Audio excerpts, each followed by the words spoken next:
The widow replanted her garden with the help of neighbors, each flower a symbol of recovery and defiance. Families who once avoided each other now shared tools, meals, and stories.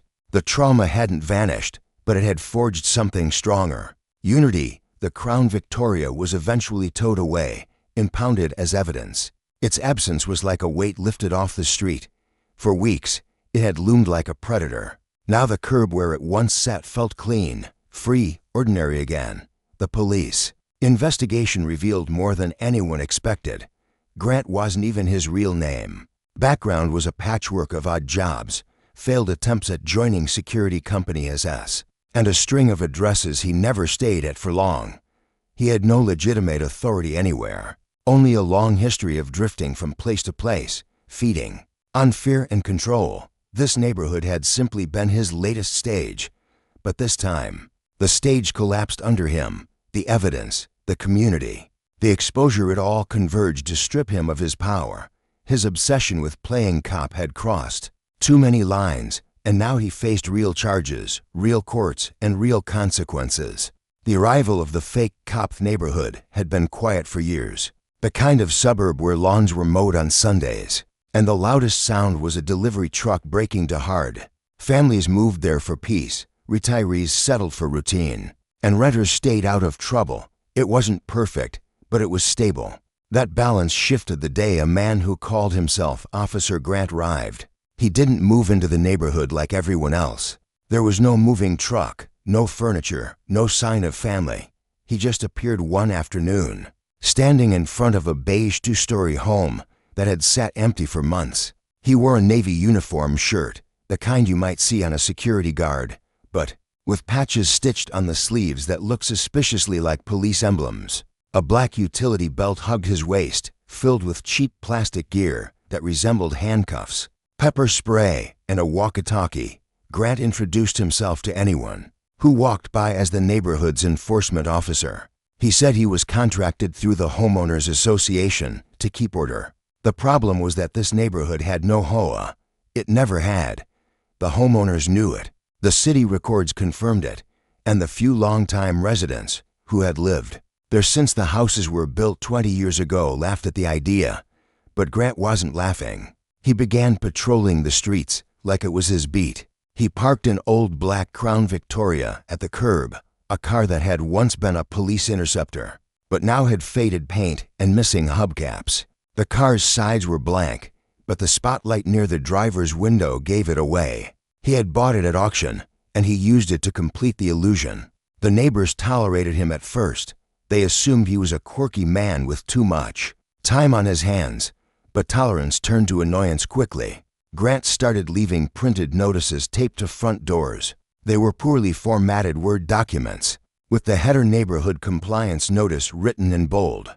The language was full of threats about fines, citations, and violations. None of it had legal backing, but to someone who didn't know better, it might look real. The first notices were small things. Trash cans left at the curb past noon, weeds growing too tall in the yard, cars parked facing the wrong direction. Most ignored him. A few tossed the papers in the trash, but some people actually got nervous. Elderly homeowners who weren't sure about the rules asked him questions. Renters, afraid of losing their leases, tried to comply. That small measure of control seemed to fuel him. Grant grew bolder. He carried a clipboard during his patrols, writing notes as if building a case against the neighbors. He flashed a shiny badge at anyone who questioned him. It was the kind you could buy online for $20, with the words "Special Officer" engraved across the top.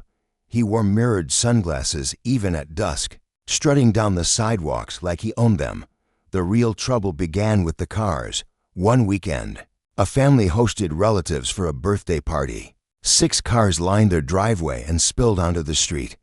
The next morning, every single one of them had bright orange notices tucked under the windshield wipers. Grant claimed they were in violation of Section 4, Parking Ordinance. He demanded payment of $75 per car, written to his name. He even provided a PO box. The family laughed at first, then grew worried when he started taking pictures of their vehicles. He stood in the street, snapping photos with a cheap digital camera. mumbling about filing reports. The guests ignored him, but the neighbors watched nervously. If he was willing to harass a large group, what would he do to an individual? 2 days later, another neighbor discovered deep scratches running across the hood of their sedan. The damage looked deliberate, as if someone had dragged a key or sharp object in one long motion. The same morning, a crumpled paper notice was found on their windshield, accusing them of parking too close to a fire hydrant. There was no hydrant in sight. The coincidence was impossible to ignore. Words spread quickly. Residents whispered over fences and compared notes. They all had stories now. Grant peering into windows, measuring lawns with a tape measure, or idling his car at the corner for hours. Some called the actual police, but by the time an officer showed up, Grant had vanished into his house. The responding officers shrugged, explaining that unless he impersonated law enforcement directly, their hands were tied. But he was impersonating law enforcement. He called himself officer. He wore the badge. He drove the car. He gave orders with the tone of authority. Yet somehow, he had slipped between the cracks. It was late one evening when the narrator of this story, let's call him the victim, came face to face with Grant's obsession. The victim had parked his modest sedan at the curb in front of his own house, as he always did. The street was public property. No rules against it. But at sunrise, he found Grant standing over the car with his clipboard, muttering about violations. By noon, the car had been vandalized. The windshield was spiderwebbed with a blunt strike. The passenger side mirror dangled by a wire, and the side panels were caved in with boot marks. A fresh paper notice, this one taped directly to the broken glass, demanded payment for unauthorized parking. The victim stood there, staring at the wreckage of his car, heart pounding with anger and disbelief. The neighbors gathered in clusters, whispering but keeping their distance. Everyone knew who had done it. Everyone knew why, but no one had proof. Grant had gone too far. The victim dialed the police, but the response was slow. They took a report, shook their heads, and admitted it would be hard to prove anything without a witness. Insurance would cover some of the damage, but the principle burned deeper than the cost. This wasn't random vandalism. It was targeted. It was punishment for ignoring a fake authority. That night, the victim sat awake, staring out the window. At the street, the Crown Victoria was parked under a streetlight, its outline looming like a predator. Behind the tinted glass, a faint glow of a cigarette ember pulsed on and off. Grant was watching, waiting, daring someone to challenge him. The victim realized then that the neighborhood had reached a breaking point. Either this man would continue to terrorize them unchecked, or someone would finally push back. And pushing back would not be simple. It would require patience, proof, and a plan. The fake cop thought he was untouchable. He was wrong. The story of what happened next would change the neighborhood forever. The plan to expose him, the wrecked car, was more than just a smashed windshield and dented panels. It was a message, one that hung heavy in the air for every resident who walked past it. Neighbors slowed their steps when they saw the damage, pretending to glance elsewhere, but always returning their eyes to the battered vehicle. Everyone knew what had happened, but no one wanted to be the first to say it out loud. The fear was unspoken, yet it spread faster than gossip ever could. Grant's presence grew more menacing. In the days that followed, he ramped up his patrols, circling the streets in the Crown Victoria at odd hours. The sound of his engine idling at midnight became a background noise, like a constant reminder that someone was watching. Porch lights flicked on more often, blinds stayed tilted just enough for residents to peek outside, and conversations dropped to whispers whenever his figure appeared. The victim, still reeling from the destruction of his car, understood that waiting for the police to solve it was a dead end. The officers had filed their report, taken photos, and offered platitudes about keeping an eye out, but their tone had been weary, as though they knew this case would sit in a file until it collected dust. Grant had learned how to toe the line, how to intimidate without leaving obvious proof. That loophole was his shield. If the system wasn't going to stop him, the neighborhood would have to do it themselves, quietly, cautiously. The victim began reaching out. It started with one neighbor, then two, then three. Each meeting was casual, framed as friendly conversation on driveways or while walking the dog. Yet beneath the small talk, the victim gathered stories and compared timelines. Patterns began to emerge. The family who had received the bogus $75 parking fines remembered Grant circling the block with his camera. The elderly widow across the street recalled him measuring her lawn and threatening violations. When she couldn't keep up with the yard work, a renter described the night she came home to find him parked in her driveway, claiming he was inspecting for suspicious activity. The stories stacked up like bricks, building a wall of evidence. Still, stories weren't enough. Without proof, the authorities would dismiss it all as hearsay. What they needed was undeniable documentation. Video, photos, timestamps, something that stripped away the costume and revealed the fraud beneath. The plan began to take shape. A few neighbors had security cameras already, pointed at their driveways or porches. Others offered to install cheap cameras from the hardware store. The victim himself ordered a set of discrete dash cameras, hiding one inside his new rental car and another facing the street from his living room window. Together, they created a quiet network of surveillance, weaving an invisible net around Grant's movements. The first nights of recording were uneventful. The cameras caught grainy footage of Grant pacing in front of houses, scribbling on his clipboard, or sitting in his car with the engine running. It looked creepy, but it wasn't criminal. They needed something more blatant, something that proved he was crossing the line. The breakthrough came on a Tuesday morning. At 6 a.m., one of the cameras captured Grant placing a paper notice on a neighbor's car. But instead of simply tucking it under the windshield wiper, he bent down and pressed a sharp object against the tire. The recording showed him twisting his wrist, puncturing the rubber with practiced ease. By the time he walked away, the car had a slow leak that would leave it flat within hours. That clip was gold. It was clear, time-stamped, and impossible to explain away as coincidence. When the victim showed it to the neighbors, their relief was almost palpable. For the first time, they had something solid. But the victim wasn't satisfied with one video. He knew that if they confronted Grant too soon, the man would deny everything, maybe even disappear before justice could catch up. The better strategy was to collect more, build a case so airtight that no one, not the police, not the courts, not even Grant himself, could wriggle free. Over the next week, the recordings piled up.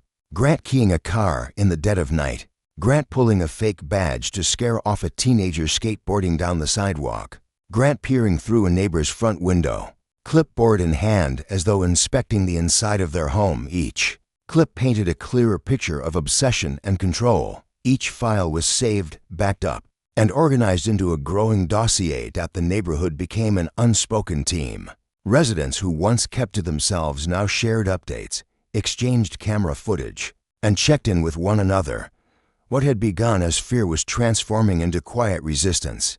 Of course, Grant noticed the shift. He could sense the way conversations stopped when he approached, the way curtains twitched when he passed by. His paranoia bled into aggression. The notices grew more threatening, filled with phrases about legal repercussions and court summons. He invented new violations that made no sense, like excessive porch lighting and unsanctioned landscaping. His fake authority was unraveling, and he was trying to tighten his grip before it slipped away completely. The tension reached a boiling point when the victim's replacement car became the next target. One night, a security camera caught Grant walking up the driveway, flashlight in hand. He circled the car slowly, tapping on the windows, peering inside. Then, with sudden force, he slammed his boot against the driver's side door. The dent was deep, the sound loud enough to wake the victim from sleep. This time, the video was crystal clear. It captured his face, his uniform, the act itself, and even the fake badge glinting under the flashlight. There was no mistaking who had done it, or what his intent was. The victim reviewed the footage over and over, the anger building with every replay. Enough was enough. The evidence was there. The plan had worked. Now it was time to bring it all to light. But exposing someone like Grant wasn't without risk. He had already proven he could escalate. From notices to vandalism, from intimidation to outright destruction. Cornering him could push him further, maybe even into violence. The neighborhood needed to decide how far they were willing to go. The victim sat at his desk, the video files open on his computer, the evidence glowing back at him. The weight of the decision pressed down hard. Should they confront Grant directly? Should they go back to the police, armed with undeniable proof? Or should they take matters into their own hands and make sure the entire neighborhood saw the truth at once? The choice would determine what happened next, and whether Grant's reign of intimidation would finally end or spiral into something worse. The neighborhood strikes back the neighborhood had never felt. Unified until now, for years, people lived side by side, but rarely spoke beyond polite greetings. The fake officer had changed that. His harassment had turned strangers into allies, pushing them together under a shared cause. The evidence was there, undeniable and growing, but the question of what to do with it lingered. The victim called a quiet meeting. It wasn't formal, no flyers or announcements, just whispered invitations passed along in hushed tones. On a Saturday afternoon, as Grant parked his Crown Victoria down the street and stared from behind tinted windows, several neighbors gathered in the garage of the family, whose car tires had been slashed, the door closed, muffling the world outside. And for the first time, everyone spoke freely. The stories poured out like a flood. One man admitted he had been paying Grant's fake fines for months, too intimidated to push back. A woman revealed she had stopped letting her grandchildren visit because she feared Grant watching them. Another neighbor confessed he had considered selling his house just to escape the stress. The damage wasn't just physical, it was psychological, eroding their sense of safety. But now, with the evidence collected, fear gave way to determination. Laptops were opened, files were shared, and one by one, the clips of Grant's actions played across the screen. Gasps and murmurs filled the room as everyone saw what they had suspected, but never caught in full clarity. The tire puncture, the key across the car paint, the fake badge glinting under streetlights, the boots slamming into metal. Each video tightened the noose. They agreed on one thing: it was time to act. The victim suggested taking the footage straight to the police. Others agreed, but a few worried the process would drag on. Some believed Grant would sense the investigation and vanish before justice landed. That fear wasn't unfounded. He had no real ties to the neighborhood, no job anyone could confirm, no family to anchor him. He could disappear overnight, leaving behind nothing but broken cars and a trail of fake notices. That was when another idea surfaced: exposure. If the authorities couldn't move fast enough, the neighborhood could. By spreading the videos publicly, there would be no hiding.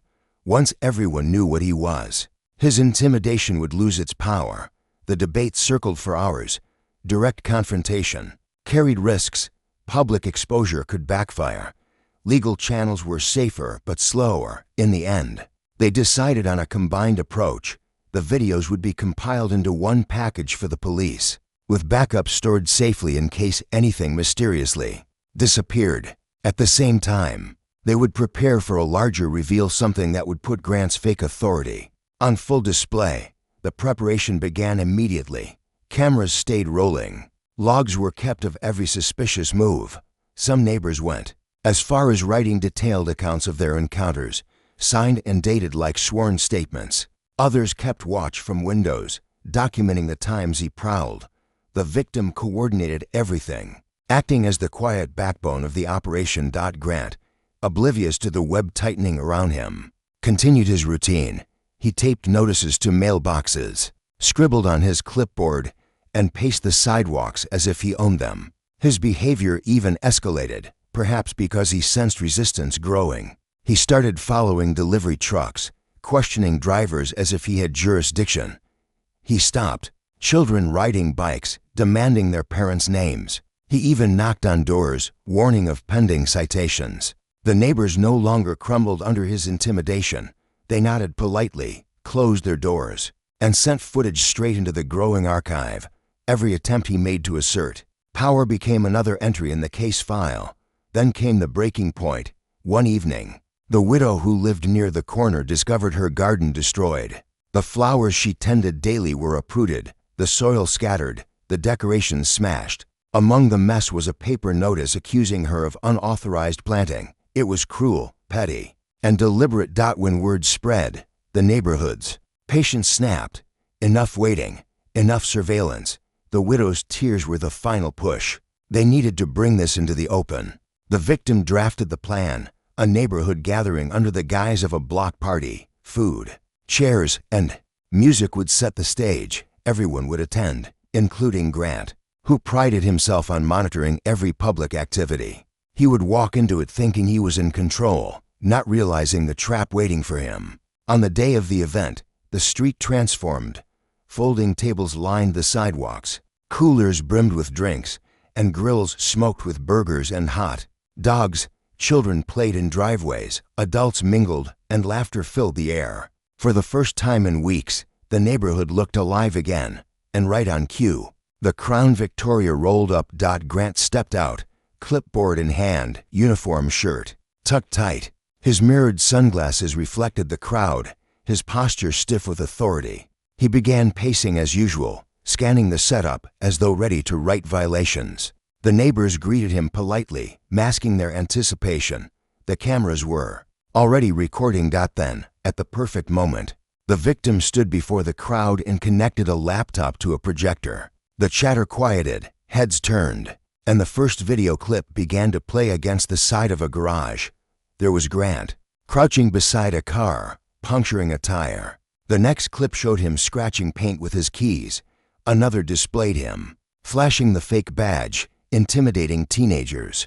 The final video froze on the moment his boot dented the car door, the glare of his flashlight catching his face in perfect detail. The crowd erupted not in anger, but in a collective gasp of recognition. Whispers spread like fire. People pointed, shook their heads, clutched their phones to record. The illusion of authority shattered in an instant. Grant froze. His clipboard hung limp at his side. His jaw clenched, the mirrored sunglasses hiding his eyes. But the tension in his shoulders betrayed him. He had been exposed, not in private, but in front of every neighbor he had tried to dominate. The silence that followed was deafening. The victim stepped forward, the evidence glowing on the screen behind him. The trap had closed. What came next would determine everything, whether Grant would crumble, fight back, or escalate into something no one had prepared for. The mask-slipped video playing on the garage wall felt like a hammer striking stone, breaking apart the carefully built mask of authority Grant had worn since his arrival. For weeks, he had strutted through the neighborhood with confidence, feeding off fear and silence. But silence was gone. In its place, the collective eyes of the entire street pinned him down like a spotlight he couldn't escape. The neighbors didn't shout. They didn't need to. Their silence was heavier than words. Parents pulled their children closer. Phones lifted into the air, recording every second. The widow whose garden he had destroyed stood near the front, arms crossed, her expression sharper than any insult. Everyone had seen the truth now. Grant's jaw tightened. The clipboard he carried, once a symbol of his supposed authority, now looked like a flimsy piece of plastic. He clutched it harder, as if squeezing it could restore its power. His eyes darted behind the sunglasses, scanning the crowd for weakness, for someone to intimidate. But there was none. The neighborhood stood united, their fear replaced with something stronger, anger. Then he moved. Instead of retreating, Grant stepped forward. His voice boomed, claiming the videos were fabricated, doctored to discredit him. He barked about contracts, about authority, about legal action. The words spilled fast, meant to overwhelm. But the crowd didn't flinch. They had the recordings, the timestamps, the consistency across multiple cameras. His denials sounded desperate. Still, desperation could be dangerous. He tore the sunglasses from his face, revealing bloodshot eyes that darted from face to face. His confidence cracked, and in that crack, a darker side slipped through. He accused the neighbors of conspiring against him, of trying to push him out because he was enforcing order. His voice grew louder, angrier, until it bordered on a shout. The victim held steady. The videos continued looping on the wall, repeating every incriminating move. Each replay tightened the trap further, leaving no escape. Grant's denial turned into rage. He slammed his clipboard to the ground, the plastic shattering against the pavement. The sudden sound made a few children jump, but no one ran. They all held their ground. What happened next tipped the balance from intimidation to open threat. Grant stormed back to his Crown Victoria and yanked open the driver's door. He rummaged inside, pulling out a flashlight shaped suspiciously like a baton. It was cheap, but heavy enough to intimidate. He gripped it in one hand, waving it toward the crowd as if daring anyone to challenge him. The neighborhood tensed. Cameras zoomed closer. This was no longer a game of notices and fake fines. This was escalation. The victim knew the line had been crossed. The police wouldn't dismiss this as paranoia anymore. Not with video evidence, not with dozens of witnesses, and not with a man standing in the middle of a block party wielding a makeshift weapon. The victim pulled out his phone, deliberately, visibly, and dialed. Several neighbors did the same, ensuring that the call for help would be impossible to ignore. Grant saw the phones rise, and something shifted in him. The bravado faltered. For the first time, he looked uncertain. The crowd wasn't afraid. The illusion of authority had collapsed, and all that remained was a man with a flashlight and a crumbling act. He muttered threats under his breath, then slammed the car door shut and started the engine. The Crown Victoria roared to life, its exhaust spitting smoke. Grant revved it once, twice, as if trying to scare the crowd with noise. But when no one moved, he shoved the gear into drive and sped off down the street. The tires screeched, leaving black marks on the pavement. His retreat wasn't orderly, it was frantic. The block party ended in murmurs and tension. Parents gathered their kids, neighbors huddled in clusters, and everyone spoke at once about what they had witnessed. The victim collected the projector and laptop, carefully backing up the files again, triple-checking that nothing would be lost. The footage now had more weight than ever. Within the hour, patrol cars arrived. The neighbors surrounded the officers, each offering their recordings, statements, and timelines. For once, the police didn't dismiss them. The sheer volume of evidence forced action. The officers promised to investigate, to issue warnings, to pursue charges of impersonation, harassment, and vandalism. But as reassuring as it sounded, the neighborhood knew one thing: Grant wasn't finished. Men like him didn't just vanish when cornered. They lashed out. His retreat in the Crown Victoria hadn't been surrender, it had been regrouping. That night, sleep was scarce. Porch lights stayed on, cameras kept rolling, and neighbors checked in with one another through texts and whispered conversations across fences. The Crown Victoria didn't return that evening, but its absence wasn't comforting. It was worse. The empty street felt like a stage waiting for the next act. The victim sat awake, scrolling through the footage again. Each clip was undeniable, each timestamp solid. The evidence was ready. The police were involved. But something about Grant's rage at the block party gnawed at him. That outburst hadn't been the end, it was a promise, and the promise was fulfilled sooner than anyone expected. 2 nights later, long after midnight, the Crown Victoria reappeared. Its headlights were off, the engine rumbling low. It crept down the street like a predator stalking prey. The cameras caught it all: the slow roll, the sudden stops, the figure stepping out to prowl in the shadows. He was back, and this time, he wasn't leaving notices.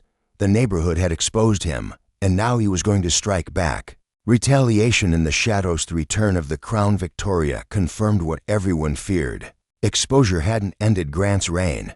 It had only provoked him. The street cameras picked up his car crawling slowly past houses, pausing at driveways, idling near mailboxes. He moved like a thief, but unlike a thief. He wasn't there for money or valuables.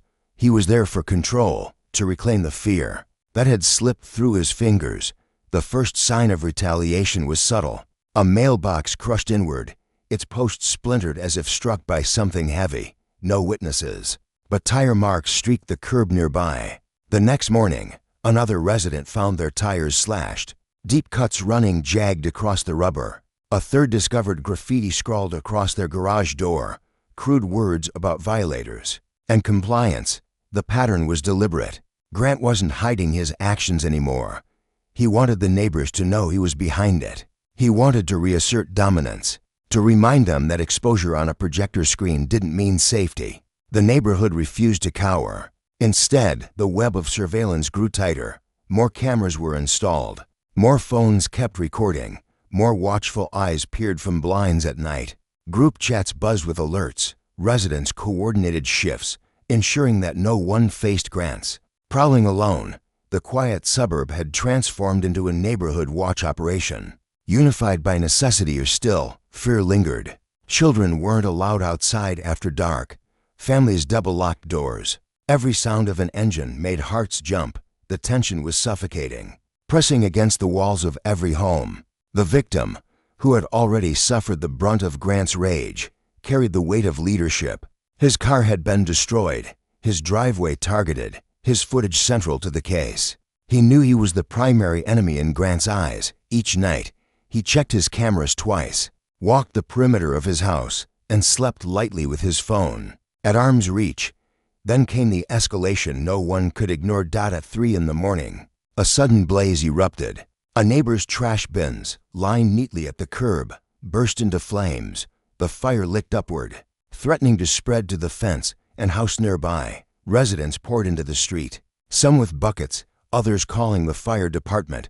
Sirens wailed minutes later, red lights reflecting against stucco walls. The cameras told the rest of the story. Just minutes before the fire, the Crown Victoria had rolled by.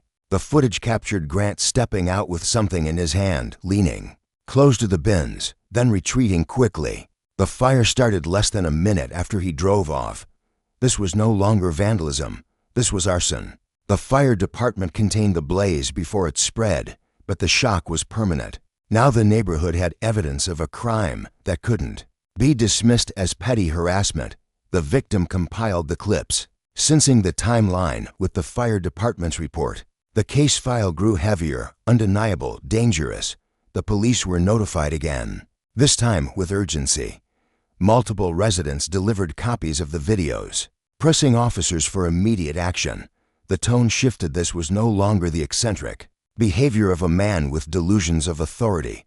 This was criminal, escalating, and reckless. The officers promised surveillance of their own, extra patrols in the area, and further investigation into Grant's identity. But promises felt fragile. The neighborhood had already learned the limits of outside help. They couldn't wait passively for the system to catch up.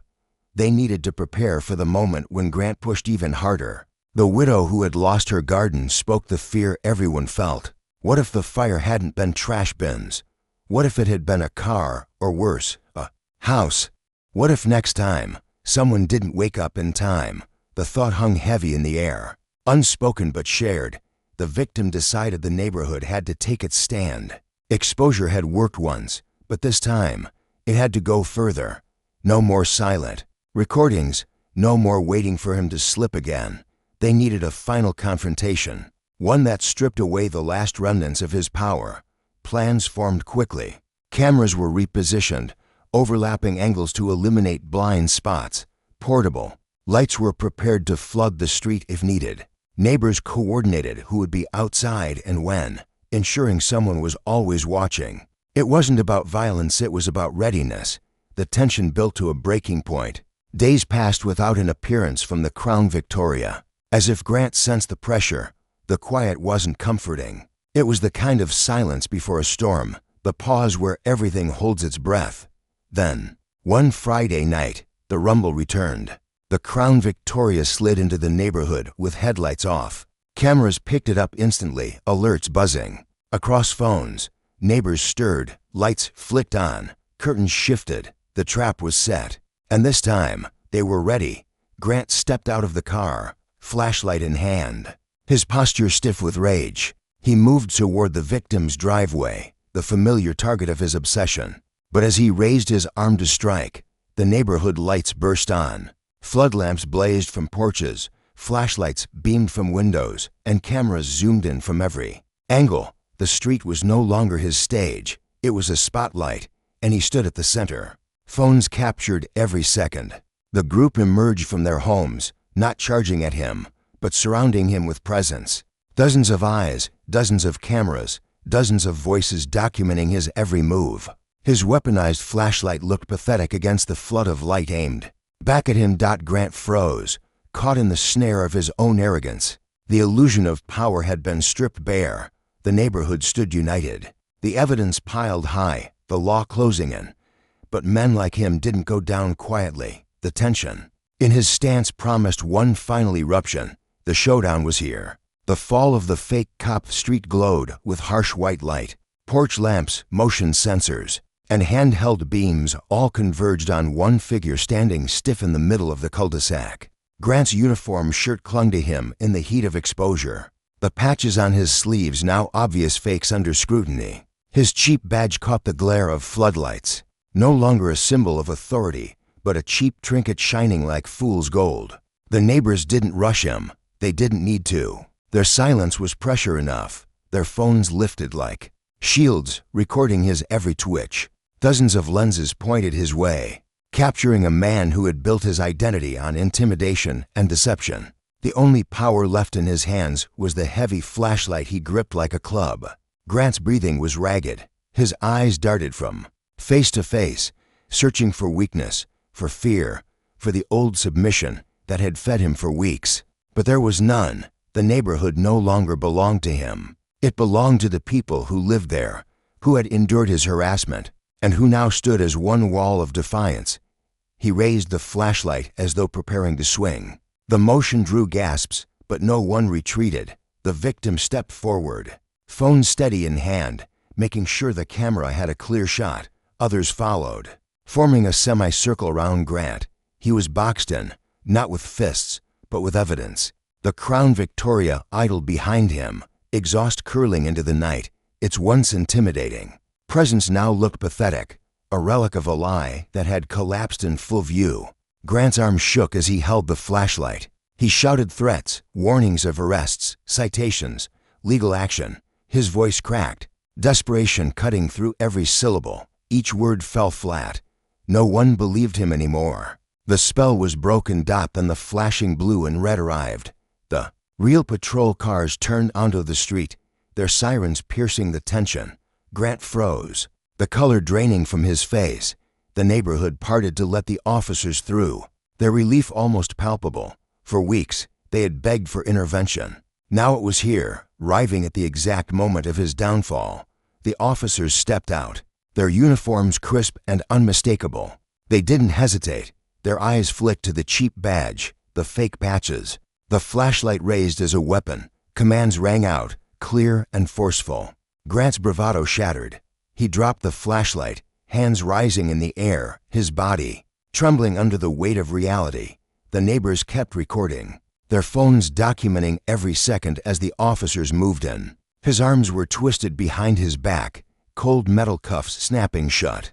The man who had strutted as Officer Grant was now just a criminal, being led to the back of a real police car.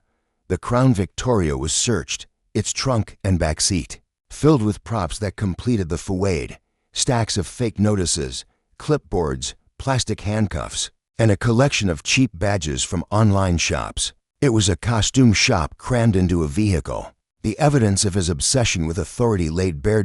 As the officers worked, the neighbors stood together, whispering, watching, recording. The widow who had lost her garden wept quietly, not from fear, but from relief. Parents pulled their children closer, explaining that the man who frightened them would not be coming back. The victim, exhausted, lowered his phone and finally allowed himself to exhale. Grant was driven away, the red and blue lights reflecting off every window as the patrol cars rolled out of the neighborhood. The sound of sirens faded into the distance, leaving behind silence this time, a silence that felt peaceful. In the days that followed, the aftermath unfolded. News of the arrest spread quickly. Local papers reported on the fake HOA cop, detailing charges of impersonation, vandalism, harassment, and arson. The footage captured by the neighbors played a central role. Undeniable evidence of weeks of intimidation. The neighborhood transformed again, but now in a different way. The fear that had once kept doors locked and curtains drawn was gone. In its place was camaraderie. Neighbors waved to one another, stopped for conversations, and kept the group chat alive with updates and humor. The block that had once been fractured into isolated homes was now a community bound together by shared resilience. The victim repaired his car, though the dents remained a reminder of what they had endured. The widow replanted her garden with the help of neighbors. filling her yard with brighter flowers than before. Children rode their bikes freely again, no longer stopped by a man in a fake uniform. Life returned to normal, but not exactly as it had been. The experience had left its mark. The neighbors had seen how fragile peace could be, how easily fear could spread when authority was faked, and how strong they could be when they stood together. Grant's trial came months later. He sat in a courtroom stripped of his illusions, his fake authority dismantled by the mountain of evidence collected against him. The neighbors testified, their voices steady, their recordings played on screens for the jury. The verdict was guilty, and the sentence ensured he wouldn't haunt another street anytime soon. For the neighborhood, it wasn't about punishment, it was about closure. The man who tried to rule them through fear had been exposed, confronted, and defeated. And for the victim, it was personal. The smashed car, the sleepless nights, the constant sense of being watched, all of it had led to this outcome. He had refused to bow to the fake cop's authority, and in doing so, he had sparked a resistance that saved the neighborhood. The story spread beyond their street, shared online, and rattled in neighborhoods across the city. It became a warning, a lesson, and a testament. No matter how convincing the uniform or how loud the threats, fake authority collapses under the weight of truth.